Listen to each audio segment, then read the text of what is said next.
नमस्कार दोस्तों, मैं राहुल एक बार फिर से आप सभी का हार्दिक अभिनंदन करता हूं। दोस्तों, आज मैं आपको बताऊंगा किसके श्राप के कारण भगवान विष्णु को 7 बार मानव रूप में अवतार लेना पड़ा पृथ्वी पर इससे पहले दोस्तों, अगर आपने हमारा चैनल सब्सक्राइब नहीं किया है तो प्लीज़ कर लो दोस्तों, क्योंकि इसका फ़ायदा यह है कि मैं जब कभी अपने यूट्यूब चैनल पर ऐसे रोचक तथ्य या पौराणिक कथा अपलोड करूंगा तो ये सर्वप्रथम आपके पास पहुंचती है, वो भी बिल्कुल फ्री दोस्तों, बिल्कुल निःशुल्क दोस्तों। तो दोस्तों, अगर अभी तक आपने अगर हमारा चैनल सब्सक्राइब नहीं किया है तो प्लीज़ कर लो दोस्तों। दोस्तों, आइए बात करते हैं हम इस पौराणिक कथा के बारे में। दोस्तों, जिस किसी व्यक्ति के कुंडली में यदि शुक्र का प्रभाव होता है, वह व्यक्ति भोग विलास में हमेशा डूबा रहता है और सारी वस्तुएं उसके पास उपलब्ध होती हैं दोस्तों। परंतु सब कुछ होने के बावजूद भी वह व्यक्ति संतुष्ट नहीं रहता, हर वक्त किसी न किसी चिंता में दुखी ही रहता है दोस्तों। ज्योतिष ज्ञान के अनुसार शुक्र ग्रह को भोग का कारक बताया गया है। शुक्र के विषय में पुराणों में एक रोचक गाथा मिलती है जो भगवान विष्णु के पृथ्वी पर 7 बार अवतरित होने का कारण बनी। दोस्तों, महर्षि भृगु के पुत्र शुक्र दानवों के गुरु थे तथा वह हमेशा गुरु बृहस्पति से ईर्ष्या रखते थे, क्योंकि गुरु बृहस्पति देवताओं के गुरु थे। शुक्र असुरराज बाली के भी गुरु थे, जिन्होंने भगवान विष्णु के वामन रूपी अवतार को 3 पग दान में दिया था तथा उन्हें स्वयं पाताल लोक में जाकर रहना पड़ा था।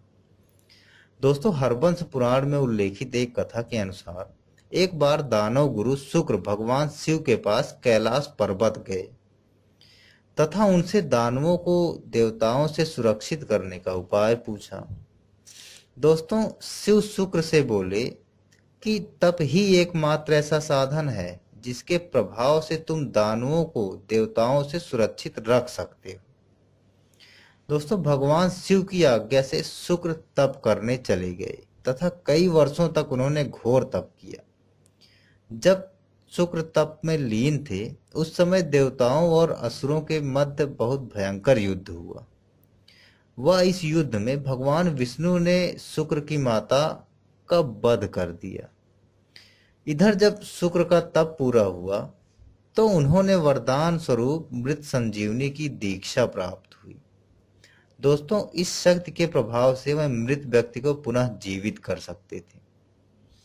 दोस्तों, तपस्या के बाद वापस आने अपने आश्रम लौटने पर जब उन्होंने देखा कि उनकी माता मृत पड़ी है तो वह क्रोधित हो गए। उन्होंने तपोबल के प्रभाव से यह ज्ञात कर लिया कि उनकी माता की मृत्यु का कारण भगवान विष्णु हैं। तो वह भगवान विष्णु को श्राप देते हुए बोले कि विष्णु, तुम्हें 7 बार पृथ्वी में जन्म लेकर मृत्यु को प्राप्त होना पड़ेगा। इसके बाद उन्होंने मृत संजीवनी मंत्र से अपनी माता सहित सभी दैत्यों को पुनः जीवित कर दिया और स्वर्ग में आगमन की तैयारी करने लगे। दोस्तों, शुक्र द्वारा दिया गया श्राप भगवान विष्णु के लिए वरदान सिद्ध हुआ और दानवों के लिए श्राप, क्योंकि भगवान विष्णु ने 7 बार पृथ्वी पे मानव रूप में जन्म लेकर अत्याचारी दानवों का संहार किया। शुक्र को दानवों द्वारा गुरु शुक्राचार्य के नाम से पुकारा जाता था। पुराणों में यह उल्लेखित है कि शुक्राचार्य की शुक्र नीति नाम से एक ग्रंथ की रचना की थी। दोस्तों, यही श्राप था कारण जिसकी वजह से भगवान विष्णु को पृथ्वी पर 7 बार अवतरित होना पड़ा, जो दैत्यों के लिए श्राप और मानव और देवताओं के लिए एक वरदान सिद्ध हुआ। दोस्तों, अगर आपको ये कथा अच्छी लगी है तो इसे लाइक करें, शेयर करें। अभी तक आपने हमारा चैनल सब्सक्राइब नहीं किया है तो सब्सक्राइब अवश्य कर ले। इसी के साथ मैं राहुल आपसे विदा लेता हूँ। नमस्कार।